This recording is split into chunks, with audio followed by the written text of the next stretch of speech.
میرے نبی نے فرمایا کاش میری ماں زندہ ہوتی. ماں کا خاص طور پر منشن کیا. میری ماں کیوں کہ باپ کو تو دیکھا ہی نہیں اور ماں کو دیکھا ہے 6 سال.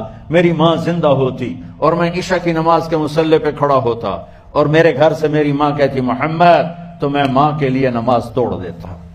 میرا نبی کہہ رہا ہے.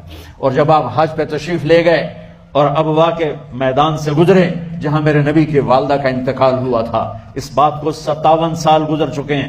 6 برس کی عمر میں مدینہ سے نکلے 3 افراد، میرے نبی کی ماں، میرے نبی کے والد کی باندی ام ایمن، وہ بھی ماں ہیں، انہوں نے بھی دودھ پلایا تھا میرے نبی کو. 2 مائیں ہیں، ایک دودھ پلانے والی، ایک پیدا کرنے والی، اور ایک میرے نبی ہیں. جب ابوا کے پہاڑوں میں پہنچے تو اچانک ہارٹ اٹیک سے حضرت آمنہ 25 سال کی عمر میں انتقال فرما گئی. اور میرے نبی نے اتنا اس کا غم لیا. 6 سال کا بچہ. میں سن 2000 میں وہاں گیا تھا، میرے آنسو نہیں رکنے کو آ رہے تھے کہ کہاں میرے نبی کی ماں کو اللہ نے اٹھایا. نہ کوئی آسرا، نہ کوئی سہارا، نہ کوئی رشتہ، نہ کوئی جھولی، نہ کوئی چھاؤں. ایسے تنہا یتیم کر لی. جب ان کو پتھروں میں دبا کے نیچے اترے، ام ایمن کو سے ہاتھ چھڑا کر بھاگے اور اوپر پہاڑی پہ چڑھ گئے.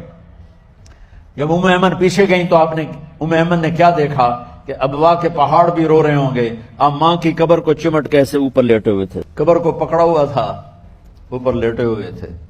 جب ام ایمن قریب آئیں تو سنا آپ کہہ رہے تھے اماں جی آپ کو تو پتا تھا آپ کے سوا میرا کوئی نہ تھا، آپ مجھے چھوڑ کے کہاں چلی گئی، کیوں چلی گئی.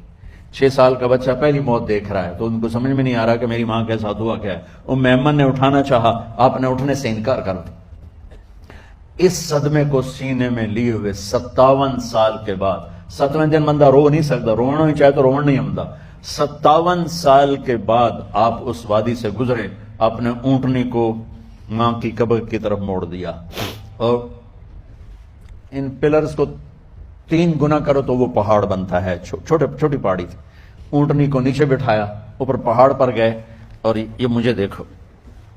یوں آپ نے گھٹنے کھڑے کیے ماں کی قبر کے سرانے اور یہ ہاتھ یہاں رکھے اور پھر سر دیا اپنے گھٹنوں میں یوں، پھر رونا شروع کیا. اتنا روئے. اپریل کا مہینہ تھا، دھوپ سر پہ پڑ رہی تھی، ہم تو ٹھنڈی دھوپ میں بیٹھے ہیں، شدید دھوپ میں بیٹھے تھے. اور اس کنڈیشن میں یہ بچوں کا سٹائل ہوتا ہے جب لمبا رونا ہو تو وہ یوں بیٹھتے ہیں سر اندر دے کر. اتنا روئے کہ آپ کی داڑھی ساری آنسوں سے بھر گئی، سینہ تر ہو گیا، احرام تر ہو گیا اور کئی گھنٹے بیٹھ کے روتے رہے. 2 جہان کے سردار ہو کر تمنا کر رہے ہیں کاش اماں تو زندہ ہوتی، تو مجھے کہتی محمد میں تیرے لیے نماز توڑ دیتا. اور میرے نبی نے یہ بچیاں غور سے سنو، میرے نبی سے پوچھا گیا یا رسول اللہ قیامت کب آئے گی؟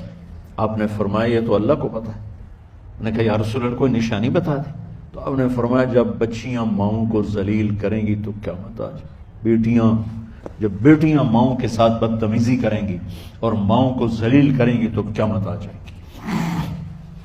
ایک ماں بیٹی کو میں بھول نہیں سکتا، ماں کے موٹے موٹے آنسو گر رہے تھے اور بیٹی ماں سے کہہ رہی تھی بھوک نہیں، ہماری اپنی پنجابی زبان بھوک نہیں، ہوئے.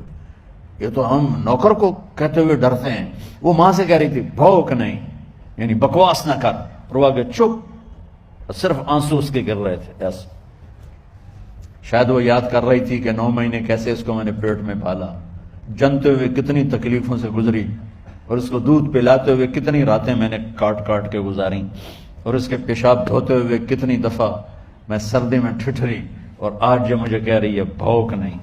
اس لیے میرے نبی نے فرمایا جس نے ماں باپ کو دکھ دیا، سنو غور سے بچوں سارے سنو، جس نے ماں باپ کو دکھ دیا اس پہ اللہ کی لعنت، اس پہ فرشتوں کی لعنت، اس پہ زمین آسمان کی لعنت. نہ ان کی نماز قبول ہے، نہ روزہ قبول ہے، نہ صدقہ قبول ہے.